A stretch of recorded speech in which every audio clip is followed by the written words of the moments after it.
As the Secretary General of the United Nations, an organization of 147 member states who represent almost all of the human inhabitants of the planet Earth, I send greetings on behalf of the people of our planet. We step out of our solar system into the universe seeking only peace and friendship, to teach if we are called upon, to be taught if we are fortunate. We know full well that our planet and all its inhabitants are but a small part of this immense universe that surrounds us, and it is with humility and hope that we take this step. Last transmit broadcast finished. Proceed final remote profiling mission.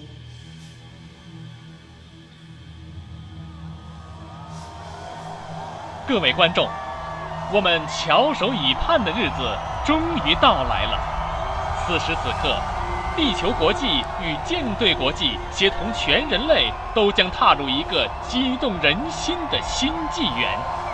我们遥望已久的邻居三体舰队的前哨探测器目前已经抵达太阳系，请让我们致以最真诚的问候。This is Fleet International Launch Control. We've passed the 10-minute mark in our countdown. We are presently on time to launch the Mantis capture mission. We are 9 minutes, 50 seconds and counting.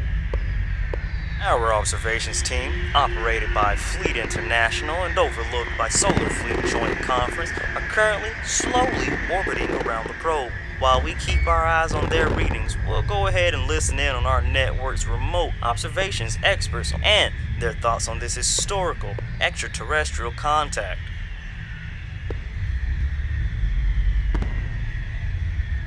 One thing that interests me a great deal is the way in which the public perception of beings from outer space have changed over the years. They used to be the baddies, but now there's a sort of optimistic feeling that any extraterrestrial life is, if not benign, is at least not as hostile and aggressive as one used to fear. Is this the drift of your writing as well, Arthur? Your thinking? Yes, I'm an optimist, and I believe that any malevolent super-civilization would rapidly self-destruct, as we may be in the process of doing ourselves. So if we do have contact, physical contact with aliens, I think it will be benign.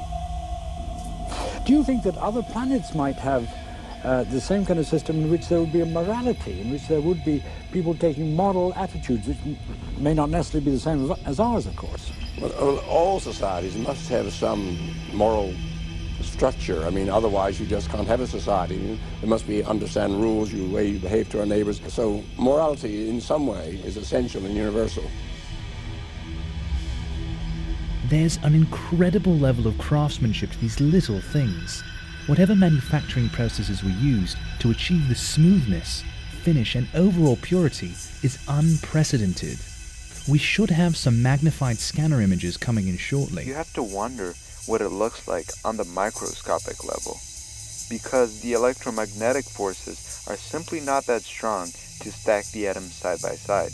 Or possibly a well-contained viscous metal, not too different from mercury. I'm going to go ahead and assume a relatively low melting point. Interesting. Possibly a protective shell or impermeable coating for an unapparent ecosystem? Temperature of the surface, absolute 0. Life anywhere in the universe must be made of the same elements that principally constitute it here: carbon, hydrogen, nitrogen, and oxygen. As we move, fracture allows us to discover the structure of a rugged landscape materializing. Here and there, a scattering of white specks. They're tiny particles of dust that have settled on the surface. Well, unlike gravity and electromagnetism, it only dominates at the very small scale. It's way stronger than all the other forces, and it's what's holding the nucleus together, and then the components of the protons and neutrons inside the nucleus as well. Now, the thing that fascinates me about this is that it is infinite in detail. You can go on forever and ever. Now, I would like to ask Stephen this question. Is the real universe also infinite in detail? I mean, we know we have molecules, atoms, electrons, protons, subatomic, right down to the quarks so far. But does it continue forever and ever? Or is there a limit? Is there a basement to the real universe?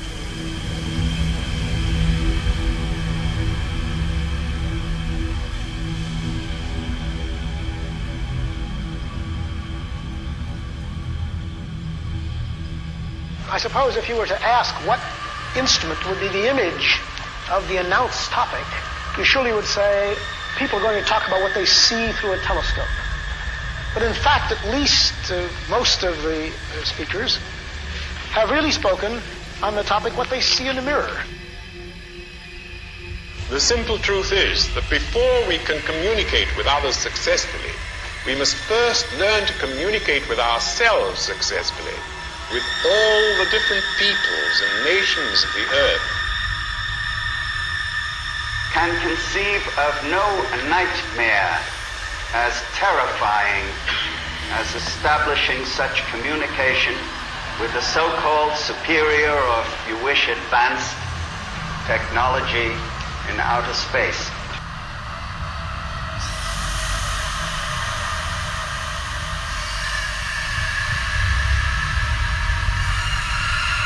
I don't think that physics tell us how to behave to our neighbors. I don't want to make contact with another civilization, except at a safe distance.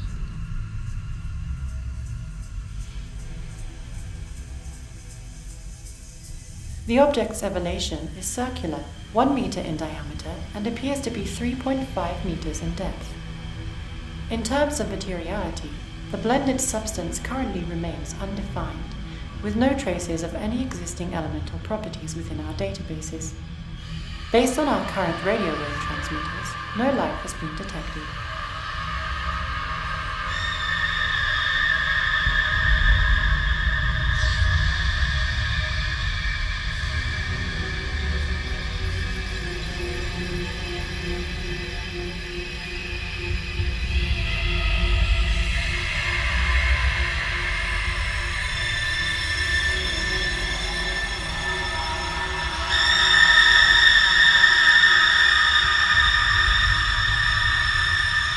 First of all, there's no objection to escapism.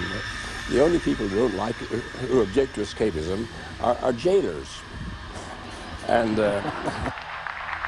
quite concerned lest this contact bring physical and mental harm to those persons those beings whom we might hypothetically contact. I think, on the contrary, that an enormous distance separates us from the nearest group of a similar kind. That means that even traveling at the speed of light, no answer to communication. They say hello, you say how are you, and he says fine. That conversation will take at least centuries. And the cost of getting energy enough to make travel, physical travel at all possible, is overwhelming, even for civilizations disposing of enormous means far outweighing our own. So I am not either fearful, nor I would say terribly expectant. I don't think we will I'm anxious for that first acquisition to make sure that we are not alone. How do you think anybody would have reacted? My guess is that it would be something like, oh, look, another artifact from some extremely primitive civilization. We were thoughtful enough to send a message into the far future, which could in no way benefit us, certainly a selfless act.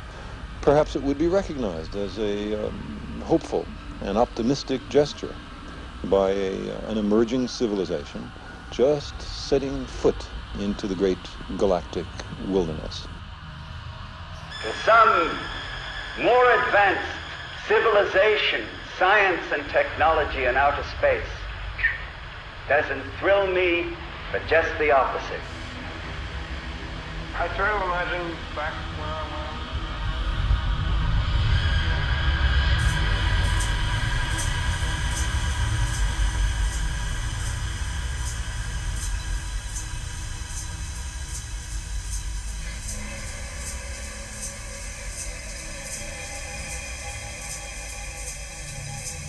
As we stare on, under the twilight of our solar system, the object appears so silent.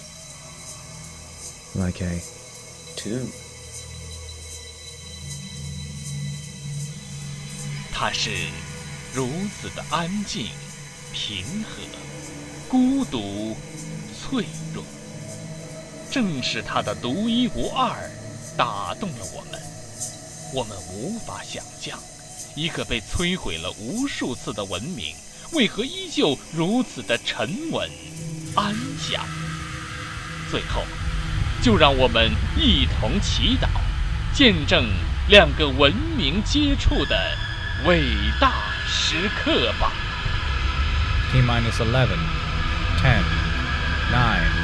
8, 7, 6, 5, 4, 3, 2, 1, 0. All engines running. Liftoff. We have liftoff.